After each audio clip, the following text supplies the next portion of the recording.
evening and welcome to the news. Our Wednesday package, as usual, packs an extra punch in views, news, reviews and interviews. We'll provide key insight into the development in some sectors with expert analysis and discussion with top government officials, all in a bid to track the Nigeria story and identify the miles on the journey to progress.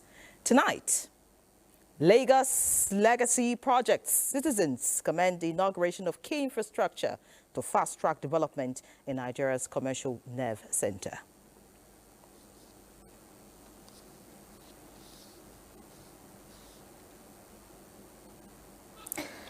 Milking the moment, federal government and Nestle Nigeria PLC shake hands on project to scale up dairy production in Nigeria. If you go to a farm, you see there are so many segregated areas. You need to ask questions. Each one is done based on scientific knowledge, based on entrepreneurship. And Nigeria confronts the clear danger of the proliferation of small arms and light weapons. The center will continue to push in this direction with a view to generating ingenious strategies to reduce, if not completely eradicate, the availability of illicit arms in our society. On the global scene, there is news of respite in the Middle East as President agrees to a 2-week ceasefire as warring parties consider proposal for peace. Also tonight on finance and the economy, Benny Adams is tracking the response of global markets to current developments in the Middle East, while Badi Adeleye is poised to give us the sports gist from what is expected to be another exciting insight in the UEFA Champions League. This is a loaded package, but don't take my word for it. After all, the proof of the pudding is in the eating. I'm Yan Ray John. This is News Extra. Welcome.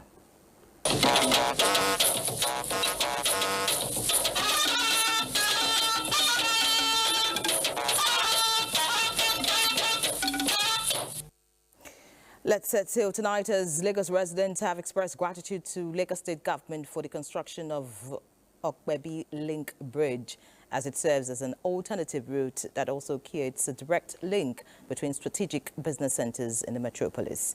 Larry Bileye has details. The Lagos State Governor, in company of his colleagues from other states on arrival on the bridge, signified its official opening for public use. The 4.52-kilometer infrastructure deck on Pile Bridge with solar power streetlights was designed to improve connectivity across Lagos metropolis and reduce gridlock to the barest minimum. So, what is the big deal about this link bridge in a metropolitan city like Lagos? It's simple. Lagosians are saying this is a road that connects many places in Lagos. This really solves a lot of problems, and this road will be a game changer for this Ikeja axis because the traffic will be less. It's more access roads created. It'll be easier for people to pass. There'll be no reduced hold up, reduce congestion of road. The Commissioner of Police and other distinguished personalities urged Lagos residents to take ownership of the road and not allow vandals to destroy the road facilities. So I can assure you that as we are protecting every other property, and including the roads in Lagos State, we will equally protect this. Appeal to Lagosians to own this road. Every public infrastructure belongs to the people. We have our vigilantes going around as a security to maintain this project. Lagos residents are convinced that the socio-economic ecosystem in Lagos will get the much-needed boost with the use of the road. In Lagos, Larry Bileye, NTA News. Meanwhile, the federal government has refuted claims that Nigeria is on the brink of collapse, stating that the country remains stable, resilient and on a clear path to growth. The Minister of Information and National Orientation, Mohammed Idris, reassured Nigerians at the 81st General Assembly and 23rd Annual General Meeting of the Broadcasting Organizations of Nigeria, BON, held in Abuja. Salihu Abdullahi Gwanara reports. This is the highest decision-making body of public and private broadcasters under the umbrella body of BORN. It is an opportunity where stakeholders preach purposeful conduct by the media as a critical pillar in sustaining democracy. The broadcasting organizations of Nigeria must now position itself not only as an association, but as a strategic voice in national policy making. With 23 political parties now in the ecosystem, your equal time obligation must be guided by the official leadership records held by INEC. As practitioners entrusted with managing the airwaves, you carry immense responsibility. The airwaves, as the chairman of the Independent National Electoral Commission has just told us, is indeed a public trust. And how the airwaves are utilized has a direct impact on our national cohesion, public understanding, and our democratic stability. Reforms across security, economy, and the media, the government spokesman assured, will be sustained for national peace and unity. I read a very big headline by one of Nigeria's newspapers, quoting some civil society organization, that Nigeria is on the brink of collapse. Let me seize this opportunity to say clearly that this assertion is false and does not reflect the current realities of governance, security management, and ongoing economic reforms across the country. Let me once again ask all media practitioners to promote what is essential, to promote what is good in the interest of our country. Yes, challenges do exist, but it is pertinent on all of us that for us to have a vibrant media environment, we must also have a country that is functional, that is stable, that also provides opportunities for all to thrive. He urged the media to remain consistent with its long-standing professional values of integrity and service to the public towards nation building. In Abuja, Salihu Abdullahi Gwanara, NTA News. Elsewhere, the National Assembly's Joint Committees on Petroleum Resources is advocating sustained onslaught against pipeline vandalism in the country, expressing satisfaction with the successes recorded so far in the coordinated fight by the NNPCL and the security agencies. This was the resolution at a one-day parliamentary roundtable on the state of pipeline security in the country. National Assembly correspondent Mitayo Igbe reports. This roundtable with lawmakers and security agencies in attendance was triggered by several petitions to the National Assembly calling for unbundling of the nation's pipeline security framework. Crude oil remains the nation's mainstay, but decades of economic sabotage by pipeline vandals threatened energy security, leading to loss of national revenue in billions of dollars and compelling the federal government to seek consultancy for pipeline surveillance. Graphic presentations by the security agencies at this parliamentary roundtable reveal that things are looking up, especially with current national oil production capacity of 1.84 million barrels per day.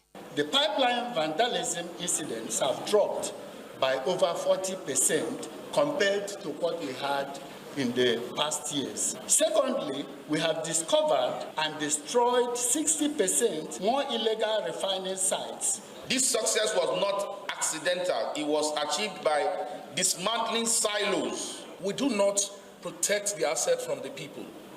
We protect the asset with the people. And that has given us the results that we have been earning. This is sacrosanct to economic development. This is the source of revenue.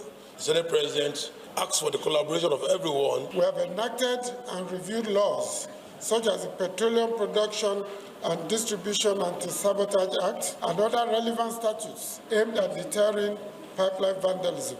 And the need for sustained technological investment in monitoring and protection systems.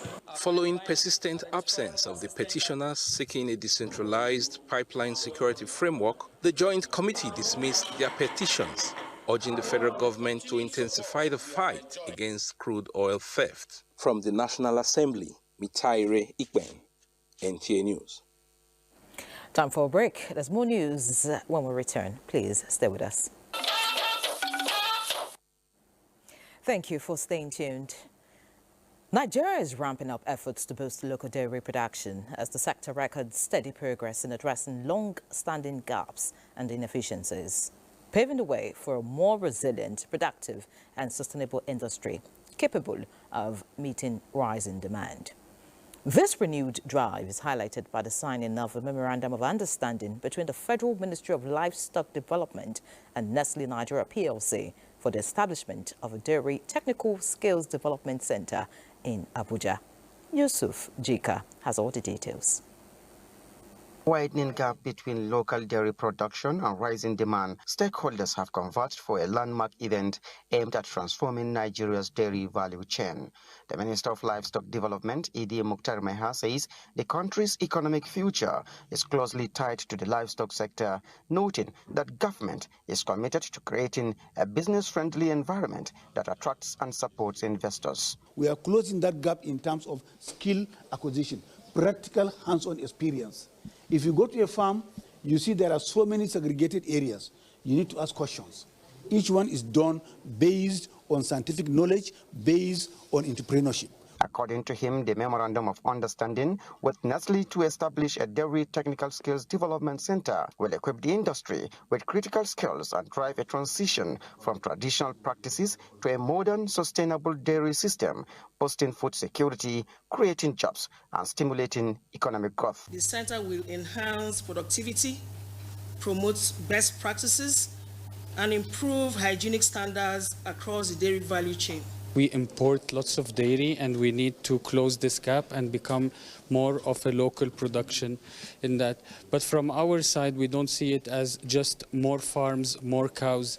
It's how can we get more out of the existing cows. This breaks the dam in relation to other corporate citizens in Nigeria collaborating with the ministry in order to make manifest the humongous promise that is in this sector.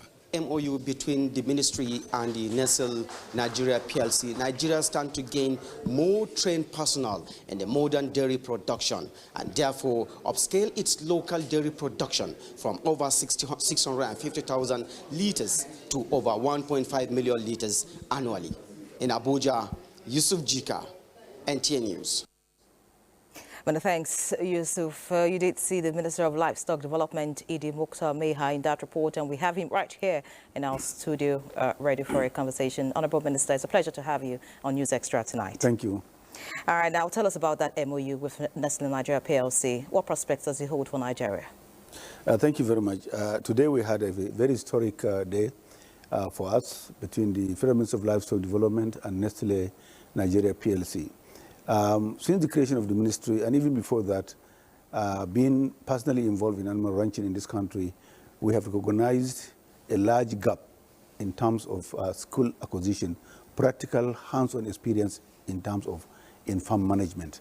But most people will ask, we've been farming since times immemorial, we've been rearing animals since times immemorial, why do I need to go to a school to be able to take care of a goat or to milk a cow or to manage a herd? Basically, it is just like 1 and 1,000. That's the difference. So the historic signing today demonstrates that, look, we need to take practical steps to close the wide gaps in terms of knowledge, practical knowledge in managing dairy or ranching businesses. Now, we had a letter of intent with Nestle PLC about a year ago, but in between that period to date, we've been talking, going back and forth, trying to, fashion out the document, build the school, develop the curriculum, understand the trajectory, and then identify also what kind of cadre, what kind of farm workers do you need to go to that skill development center. So today we appended our signature to that, and that means that that school today at Pakonkore is ready to admit students who want to go into to go to school to learn how to manage a dairy farm. Now, the curriculum of that school is going to be benchmarked on the best skills development centers across the world, particularly Global South. We have made that very, very abundantly clear to Nestle management, and we are on the same page with that. Secondly, it is going to be skewed 70-30%.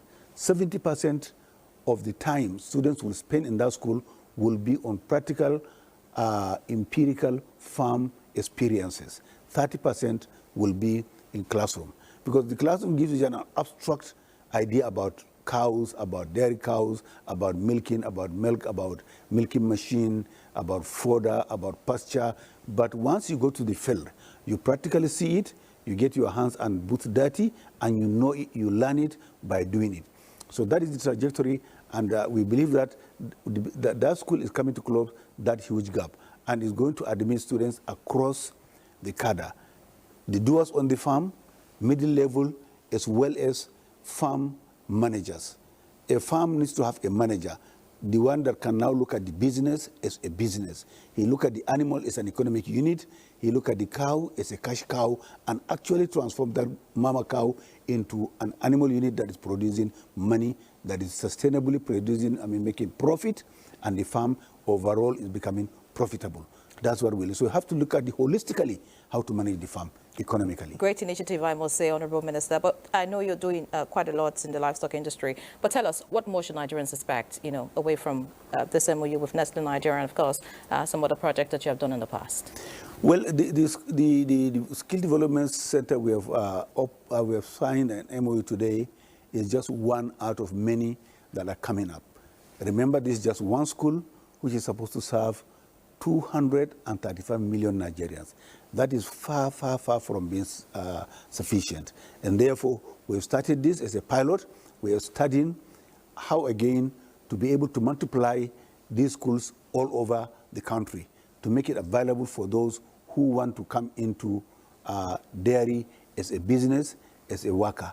You need to go to school, you need to get qualified, you need to get certificated, you need to be certified as competent to manage a dairy farm, looking at all the gamut of activities, from feed and fodder, from water, from disease diagnostics, from vaccinations, from managing, milking machines, for also looking at technical issues like artificial insemination or embryo transfer. All this will be looked at. But on this again, we are also looking at very, very seriously on disease and animal health management.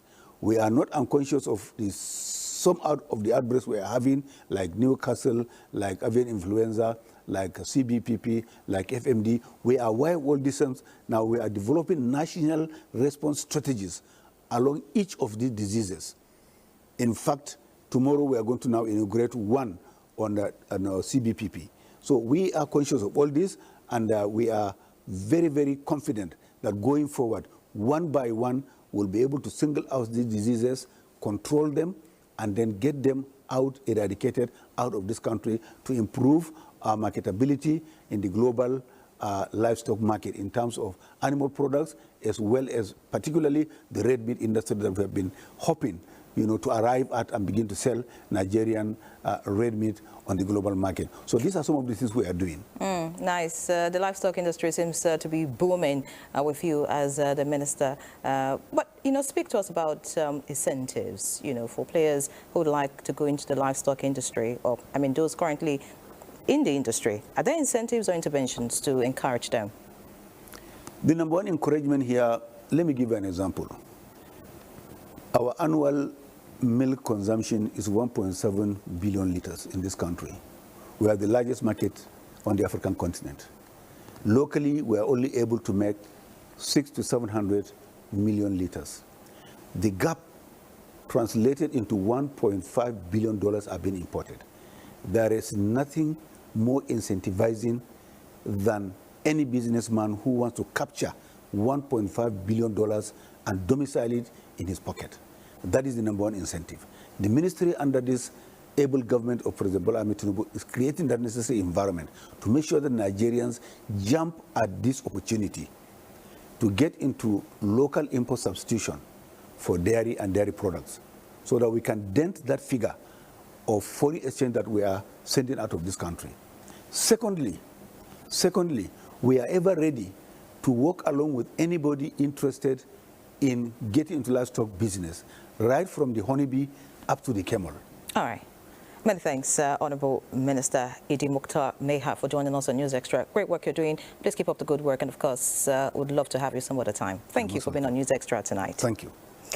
All right, let's look at other issues now. In rural communities where agriculture is not just a tradition, but a means of survival, there lies an existential threat. The good news is that something has been done about it. For vegetable farmers, including onion producers, the story has been that of hard work, often overshadowed by devastating post-harvest losses. Johanna Sohasan Barao reports on how a new intervention is helping to change that narrative. And this report is brought to you courtesy of the Solution Journalism Initiative. Across Nigeria, onions are a kitchen essential in most homes. This ingredient not only enhances the taste, flavor and aroma of every meal, but also transforms routine cooking into special delicacies. Yet, despite its importance, the commodity often becomes scarce at certain times of the year, driving up prices and straining household budgets.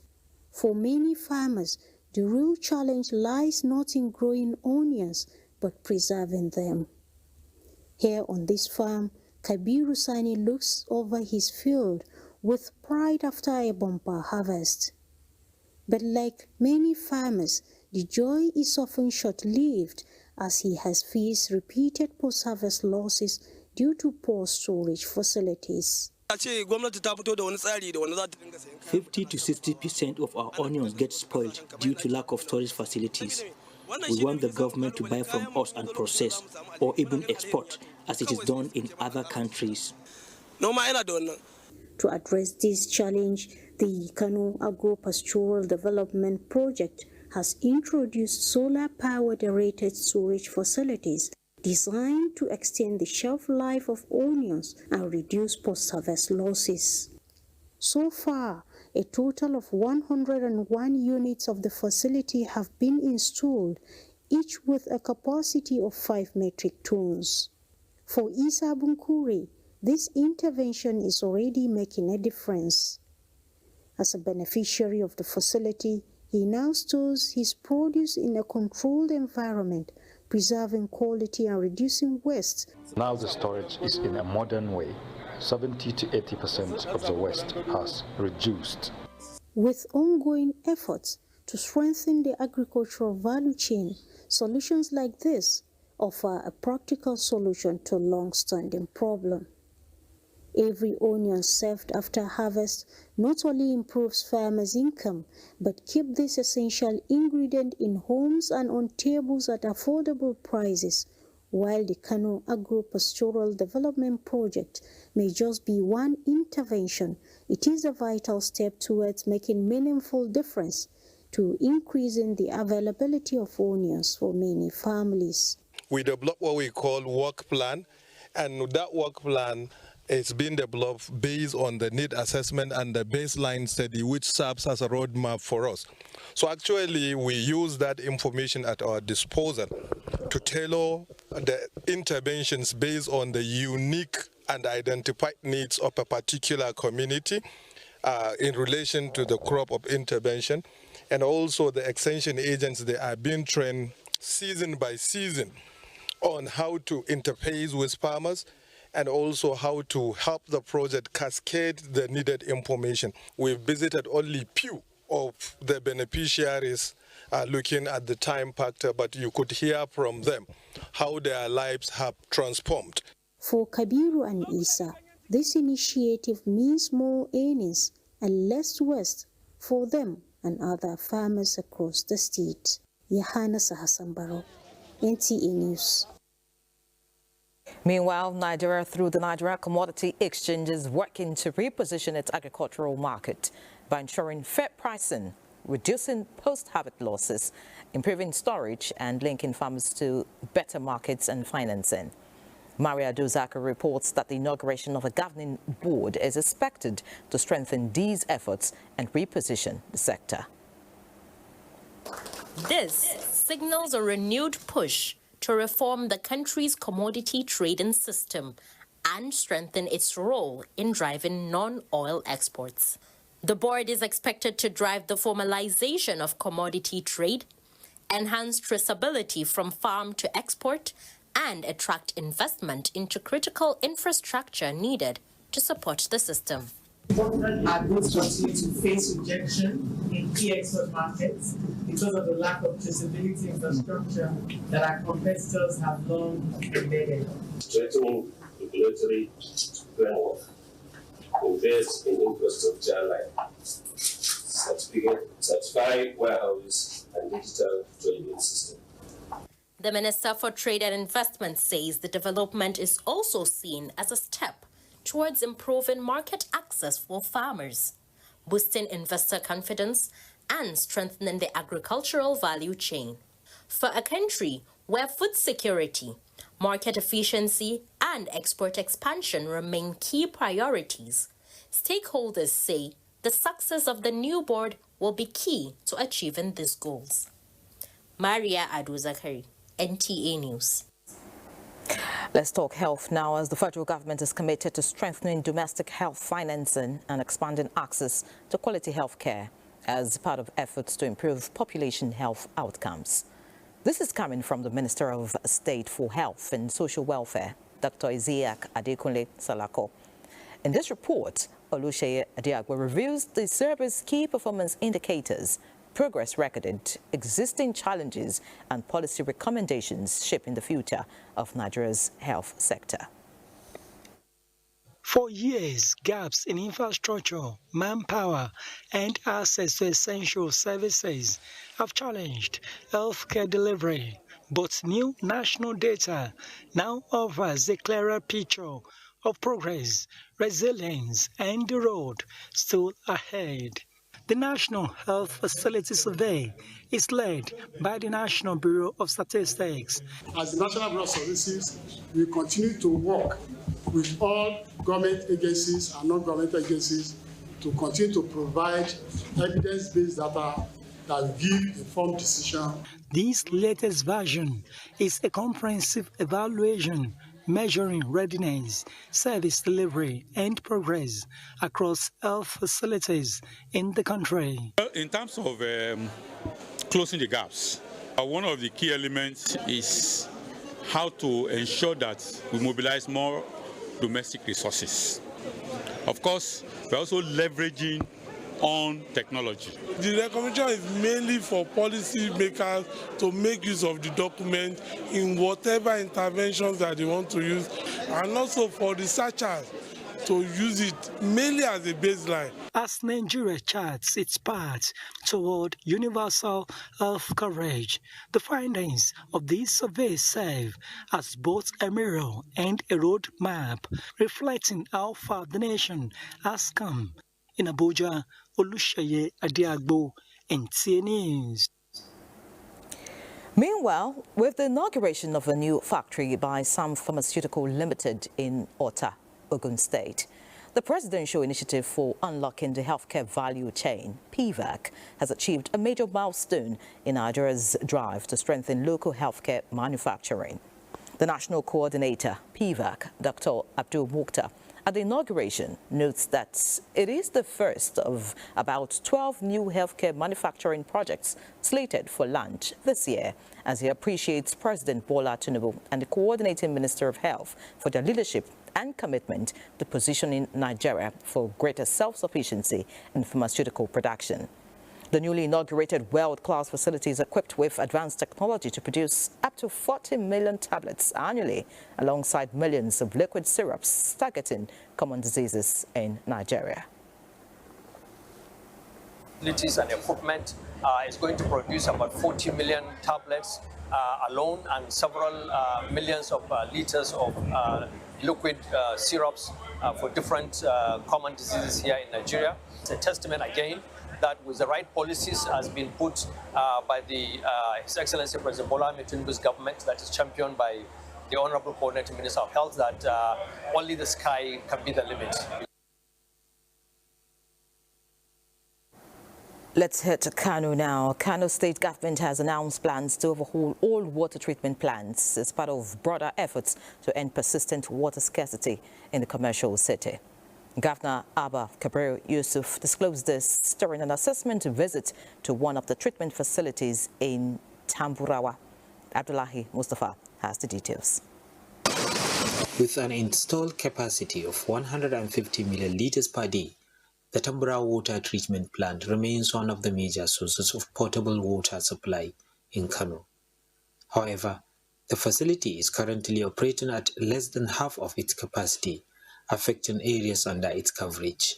During an assessment visit to the plant, Governor Abba Kabir Yusuf was informed that only 2 of the 6 high lift pumps are functional, while the raw water intake system has been washed away by floods. The situation is further compounded by leakages along the 1,000 millimeter diameter distribution pipeline connected to the facility. Managing Director of the State Water Board, Garba Ahmad, explained that with the use of temporary intake pumps, only about 40 million litres of water are currently being treated and supplied daily.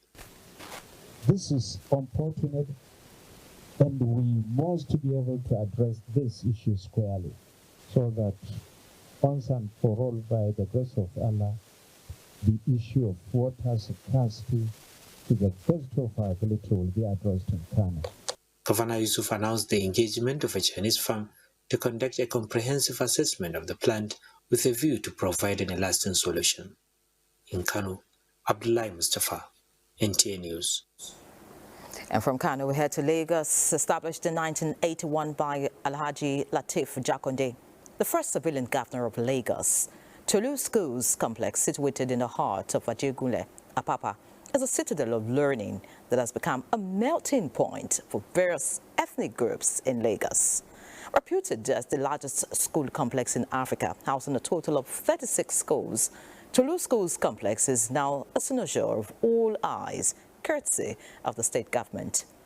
Joel Kwakwola reports that students and the host communities are in the high spirit ahead of the official inauguration by President Bola Tinubu.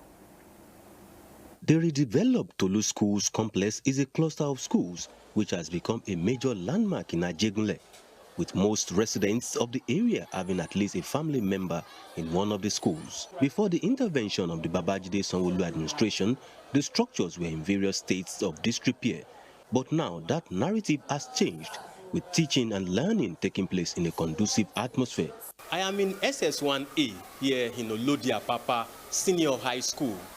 Unlike the old narrative of overcrowded classrooms, the situation has changed remarkably. This is part of efforts of the Lagos State government to change the narrative in the state's education sector. Many of the schools have been completely overhauled and the beneficiaries are already reaping the benefits. The part of the student, there's willingness for learning, truancy has reduced, the environment is so conducive for both teachers and students. Back then too, our school was one of a school that when you look at, you be shy of your school, you'll not be able to come outside and present yourself that I'm a student of Tolu Complex. But right now, you can stand out anywhere. Yes, it's more fun, relaxing. Come and look at my school and see how beautiful it is. The cluster of schools comprises 5 primary schools, 16 junior secondary schools, and 15 senior secondary schools, all equipped with state-of-the-art facilities to aid learning. The children are so happy, they are excited for having a spacious place like this. They have good chairs, have instructional materials. For the host community and all students of Tolu schools, the redevelopment is apt as it will herald endless possibilities for the students. Most of all the young guys around here, the ones that have actually made it to university level, further degree, we all school in Tolu here. As the Tolu Schools Complex awaits inauguration, the excitement of the students is unprecedented. In Lagos, Joel Kwakwola, NTA News. I can see the smiles on the faces of the pupils there. Congratulations to them. Now, a book entitled Headlines and Soundbites, Media Moments that Defined an Administration, authored by the former Minister of Information, Culture, National Orientation and Tourism, Lai Mohammed, has been officially presented to the management, staff and students of the University of Ilorin and Al-Hikmah University. Shala Wahid has all the details. 10 chapters and 601-page book with photographs and graphics focuses on some key issues during the author Alhaji Lai Mohammed's 8-year service as Minister of Information and Culture from 2015 to 2023. It chronicles activities, policies, national growth, developmental drives, security, and other important issues that transpired under President Muhammadu Buhari-led administration. Nigerians have the right to know the truth about their country. Hence, the publication aimed at setting the record straight and its distribution to the citadel of learning free of charge. I also believe that those of us who have been privileged to have served at the highest level of government, that we owe posterity the responsibility to accurately record so we can throw a lot of light into areas that are probably controversial. At both the University of Ilorin and Al-Hikmah University, the donor was commended for adding value to the academic community, while its numerous contributions to national development were also appreciated. The publications which he has been able to author and for which he has shared copies with us will go a long way to enrich my library. A lot of the benefits will come from information that they ordinarily will not be able to get in their textbooks and in the teaching of the lecturers who have not got into that level of governance. There was an interactive session with students of the benefiting schools where the minister answered questions about his stewardship and that of President Buhari-led government. Shola Wahid, NTA News. Now time for another break. Please stay with us. News Extra continues shortly.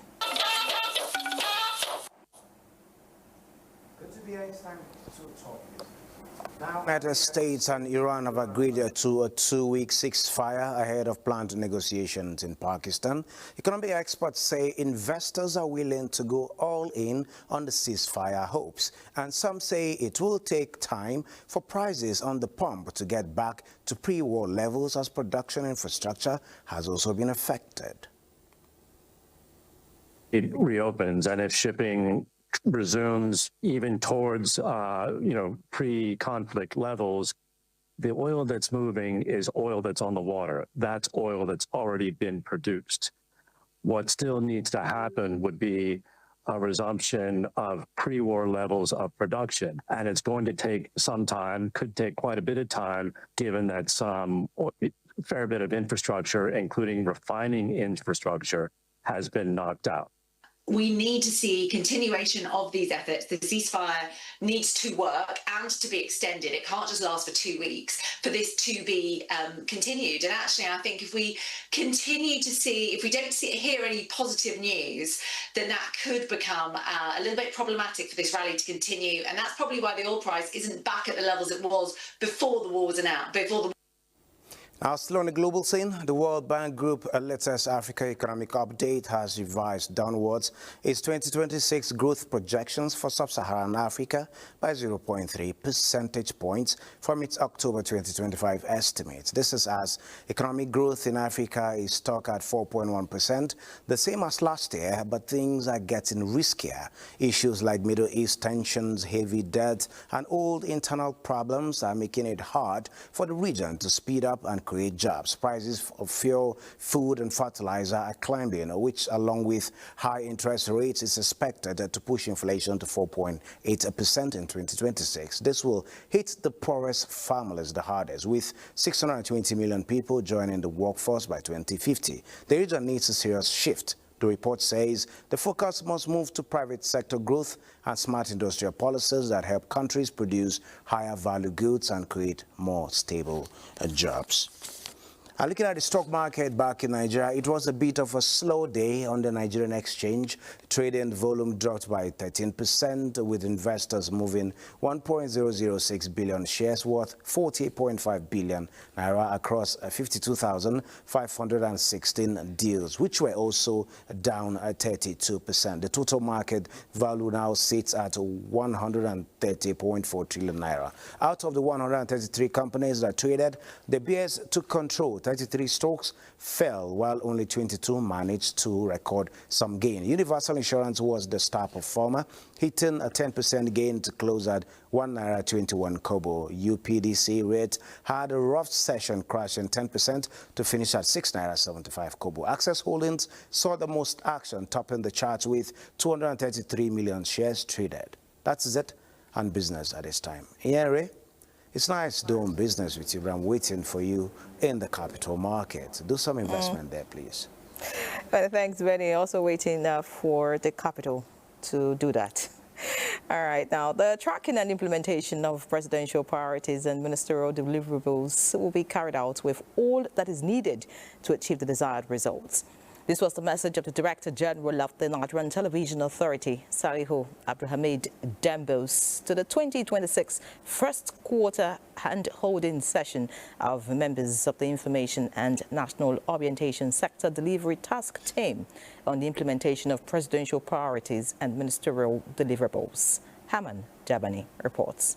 The meeting focused on strategies for effective reporting of presidential priorities and the ministerial deliverables for the Federal Ministry of Information and National Orientation, with the aim of providing participants with the tools and knowledge necessary to accurately and efficiently track, document, and report on progress towards achieving the goals set by the President and the Ministry for 2024 to 2027. Report is done quarterly, and we can't be telling stories during the quarter. We need to sit down and iron out what we are giving out, because whatever we give out will go out in the public. This session just helps us keep abreast of what the government is doing.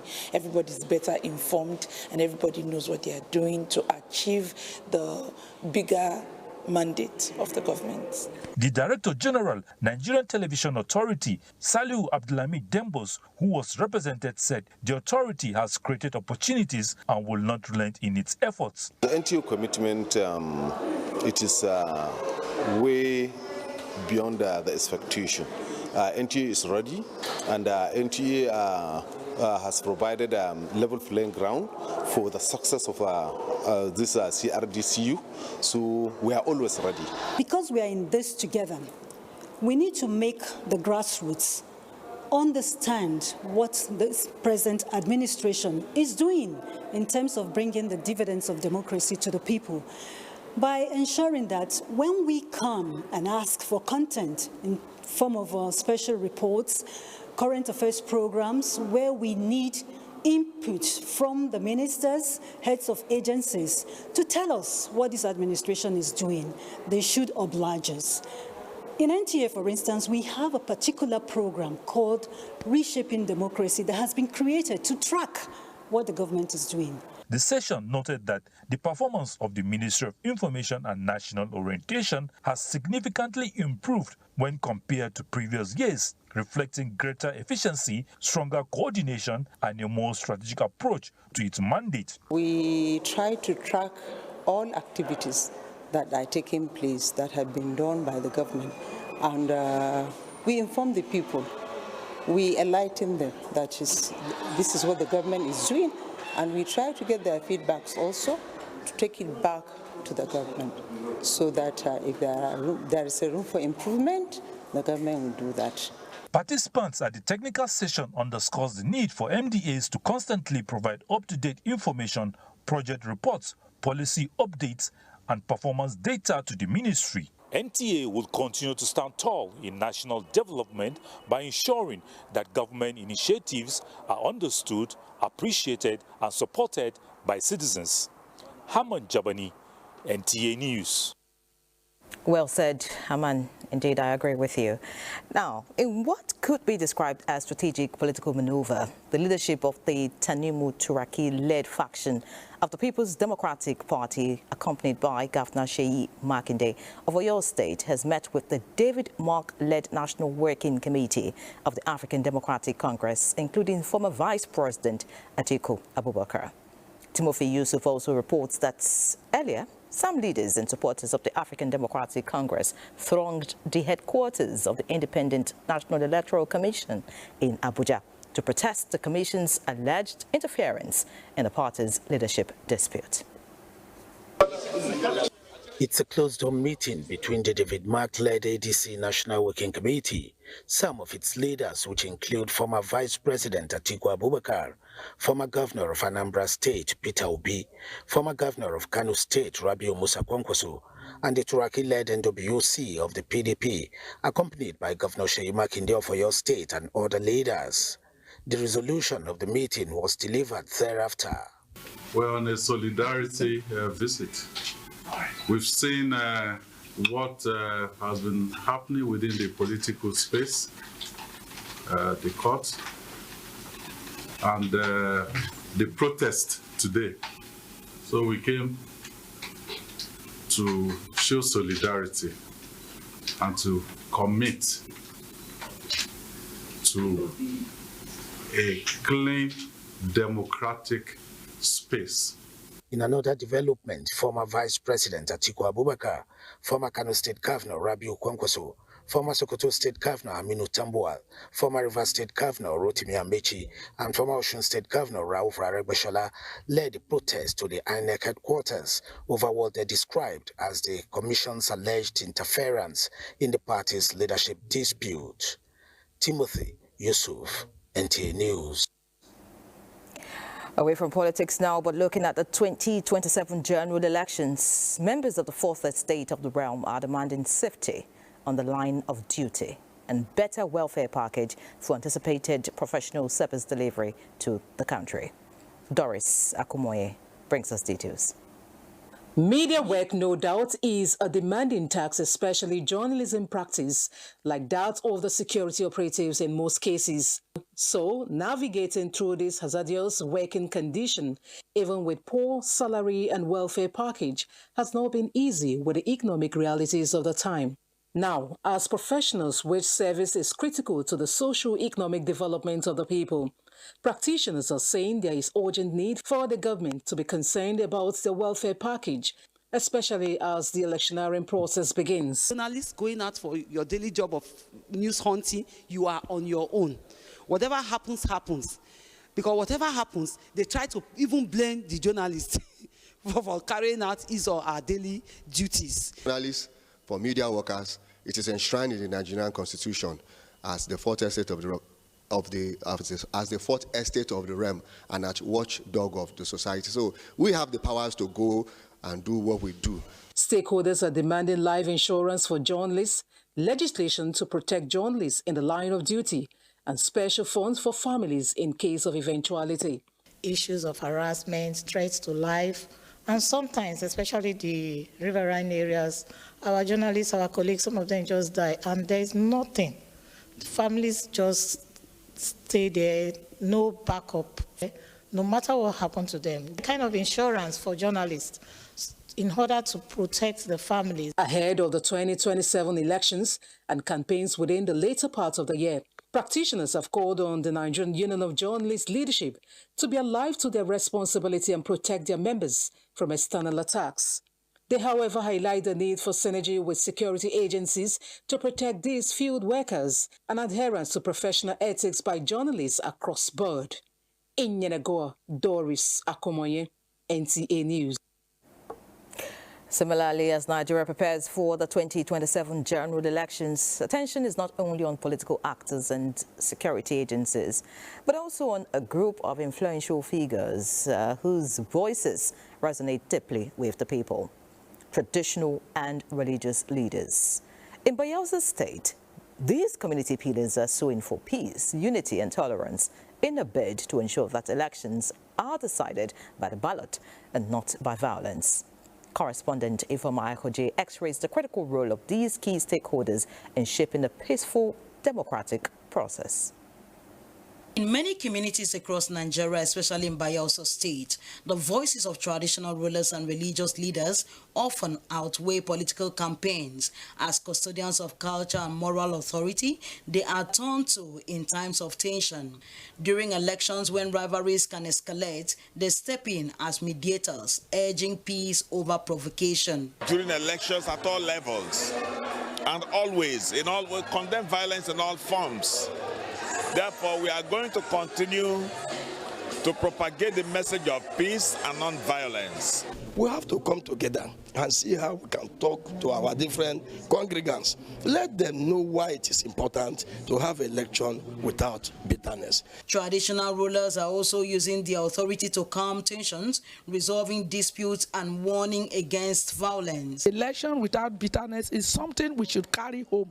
These grassroots efforts align with the National Orientation Agency's Election Without Bitterness campaign, with officials tracking compliance and community response across the state. Let us play election by the rule, not play election with bitterness.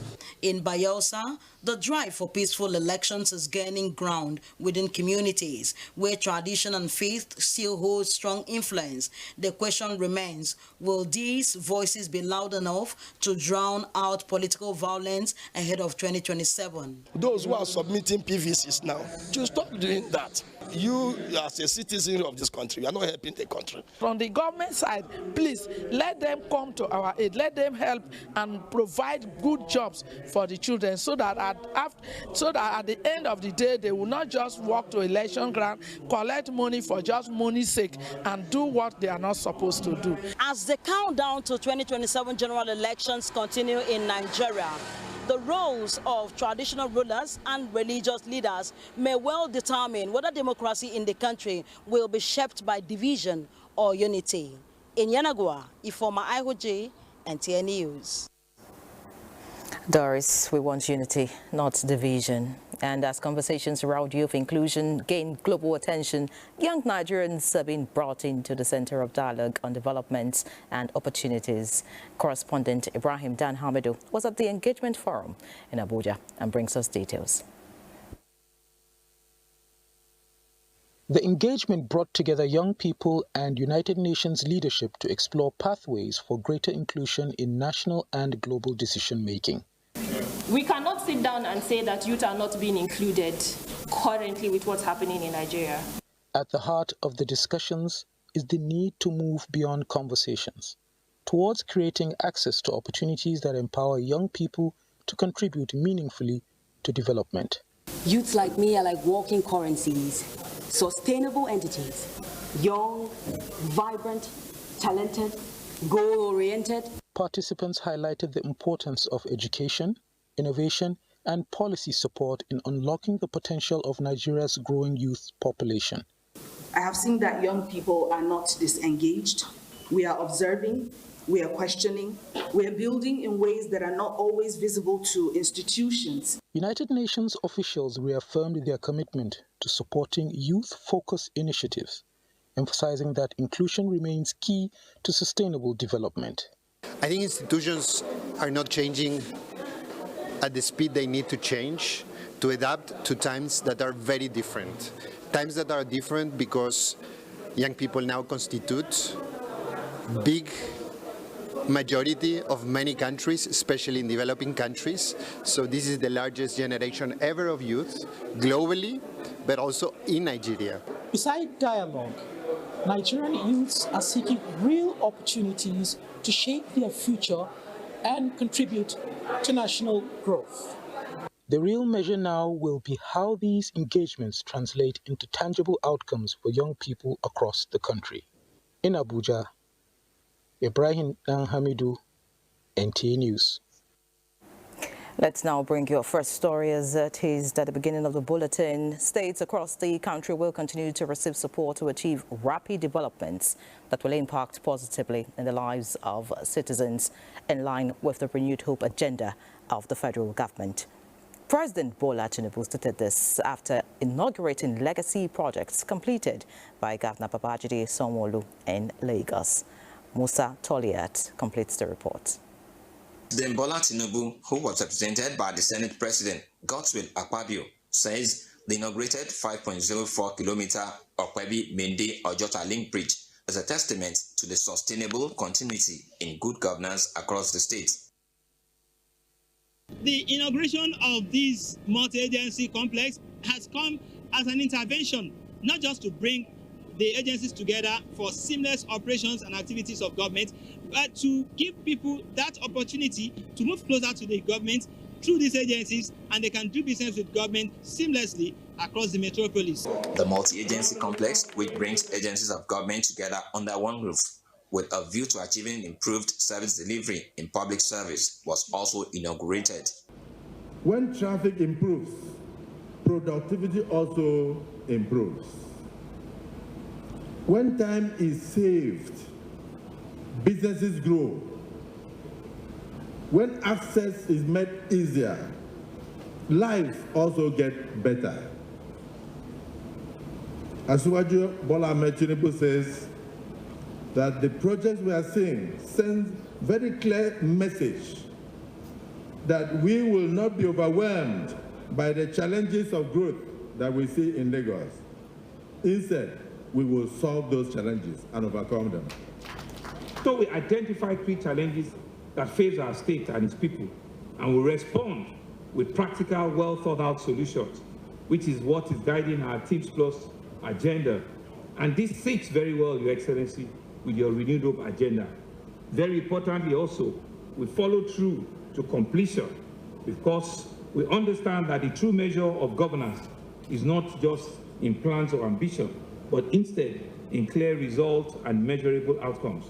This edifice is commendable. I must commend the Governor of Lagos State, Mr. Abuja Sanwo-Olu, for putting up this edifice. There are times you go to one agency and they say, no, this is not the place, go to another place. And it doesn't make sense. So I think this is right thinking for the government. I commissioned this on behalf of Mr. President. Flanked by the chairman, Progressive Congress Forum, Hope Uzodinma, host Governor Babajide Sanwo-Olu, and governors from Ogun and Borno states. Senate President inaugurated the Lagos State Geographic Information System edifice. In Lagos, Musa Toliab, NTA News.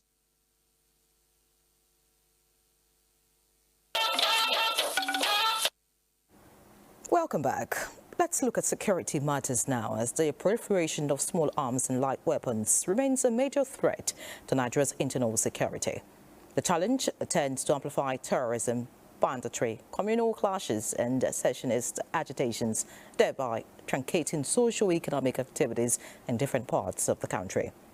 In this special report, defense correspondent Ismail Musa examines the menace, sources of these illegal weapons and efforts to curb the threat. Reported cases of increase in kidnapping and terrorism, consuming lives and instilling fear in communities in parts of the northeast, west and north central, while secessionist agitation truncating socioeconomic activities in parts of the southeast.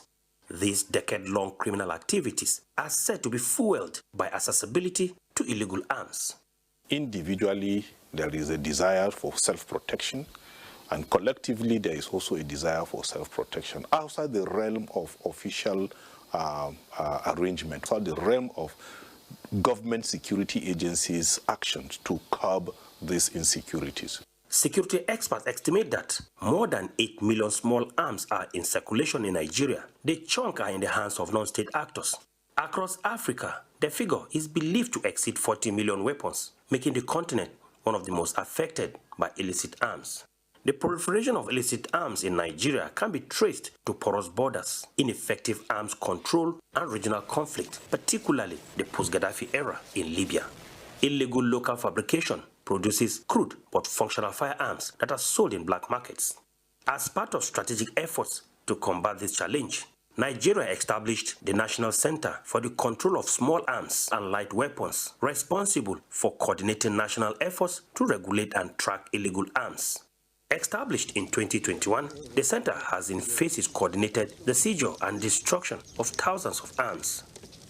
The National Center has successfully destroyed over 16,000 illicit, unserviceable, as well as obsolete weapons within its 4 years of existence. This exercise underscores the Nigerian government's commitment to transparent documentation and destruction of decommissioned, unserviceable, obsolete, captured, surrendered, and recovered illicit firearms. We also have to look at the role the other security agencies, such as the Nigerian Custom, is playing in our borders to ensure that we do not allow, weapons of, that are dangerous and that are unauthorized to be smuggled into the country. Nigeria is also signatory to international agreements aimed at controlling the flow of illicit arms, including the ECOWAS Convention on Small Arms and Light Weapons. Despite these efforts, experts warn that the proliferation of small arms continues to pose a major challenge to Nigeria's security. They argue that addressing the problem would require effective border management, improved intelligence sharing, strict enforcement of arms control laws, and sustained regional cooperation. Ismail Musa, NTA News. Meanwhile, the Nigerian army has reacted to claims disputing its earlier report on the rescue of abducted worshippers during the recent attack on Ariko community. Reacting to a statement credited to one Dr. J.D. Ariko, which challenges the account of the rescue operation, the army said it understands the concerns of affected families, noting that such reactions are respected given the traumatic nature of the incident. It maintained that troops acted swiftly upon receiving distress calls, disrupted the attackers' pursued the fleeing terrorists, forcing them to abandon some of their captives, thereby averting what could have been a larger abduction.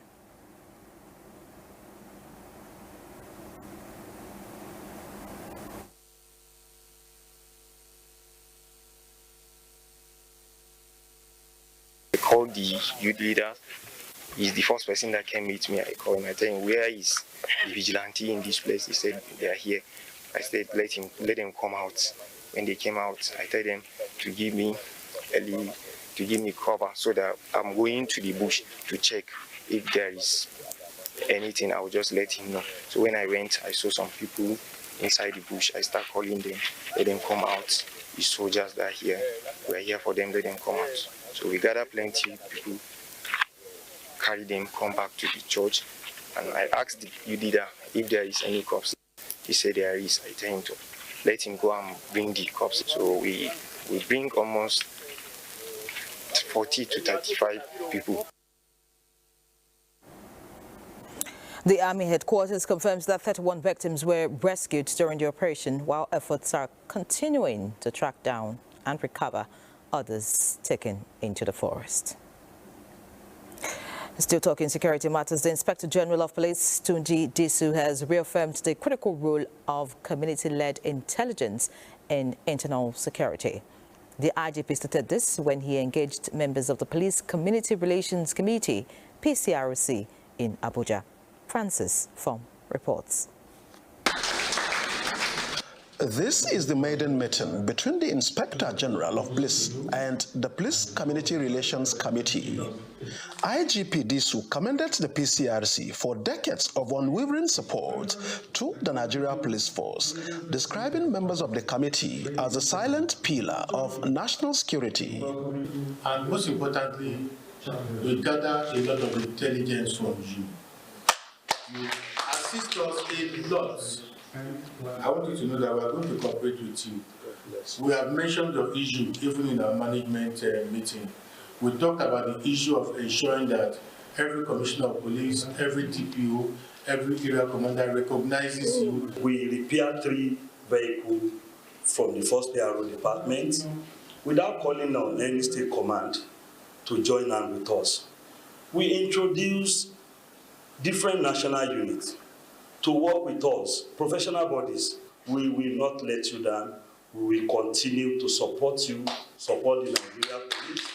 Call us anywhere you need us. Meanwhile, the national president of the Association of Local Governments of Nigeria, ALGON, was also at the force headquarters to reinforce a strategic collaboration with the Nigeria Police Force. Like I said, between the partnership and be friends with the police so that anytime you can call on us and we can call on you to be able to compare notes and see how we can collaborate further in any area of support that might be required of us from the Nigerian police. The engagement marks a renewed chapter in ALGON's partnership with the Nigeria Police Force, aimed at fortifying security and democratic governance across the Federation, especially at the grassroots. Francis Fong, NTA News. Meanwhile, troops of the Nigerian Army, operatives of the DSS and local volunteer forces have foiled a major bandit attack on Bagna and Erina communities in Shiruru local government area of Niger State. Acting on credible intelligence, the joint team ambushed over 300 armed bandits, advancing on motorcycles, neutralizing schools and forcing others to flee toward the Makuba and Alawa axis. Residents praised the swift response, describing it as a move that averted a potential disaster. Meanwhile, security sources say improving collaboration between security agencies and local volunteers is strengthening frontline defense and closing security gaps across affected communities. Let's pause again. Please stay with us.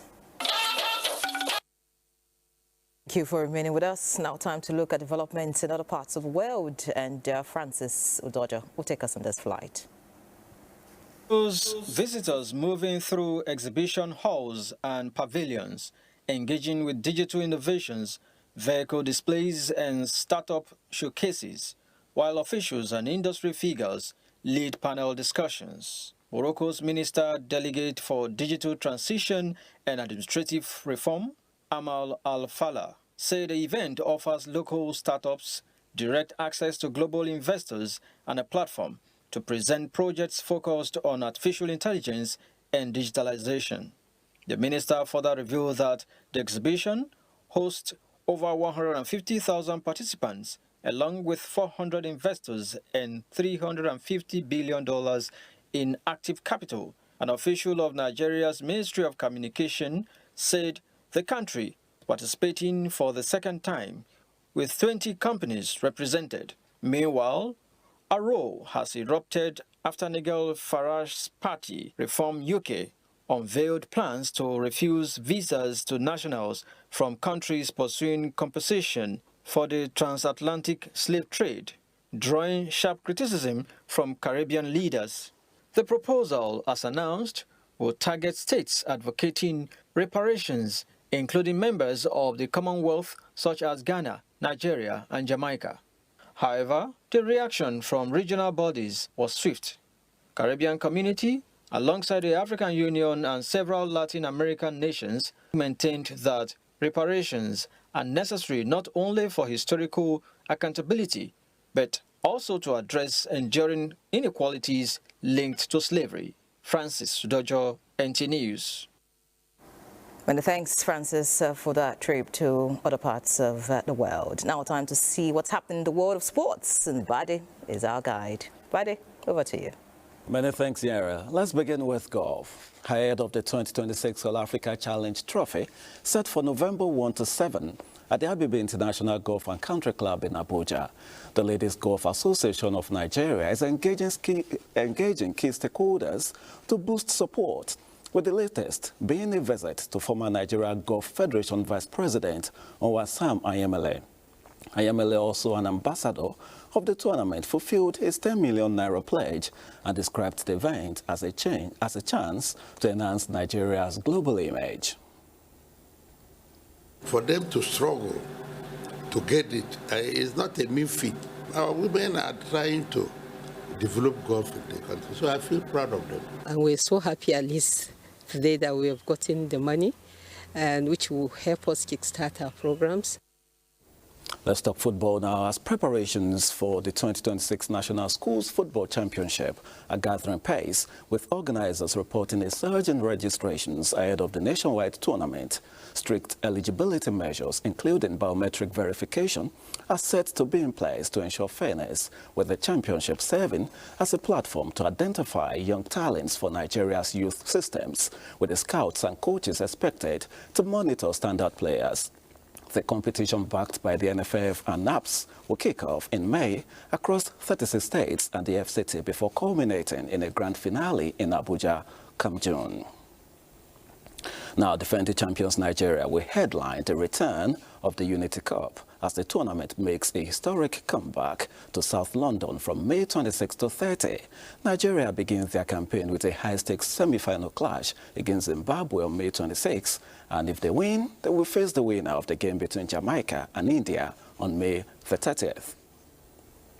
Finally, a quick update when it comes to tonight's UEFA Champions League quarter-final first leg encounters. As reigning European champions, PSG handed Liverpool a 2-0 loss to compound the woes of the Reds, while in Spain, Atletico Madrid ran out 2-0 winners over 10-man Barcelona to set up a potentially exclusive and explosive second leg. And that does it on Sports Tonight. Let's return to here. And thanks, Buddy, for the update. And of course, with sports done, we're done with News Extra tonight. Many thanks for investing your time with us. Let's do this again next week. I'm Henry John. Have a good night.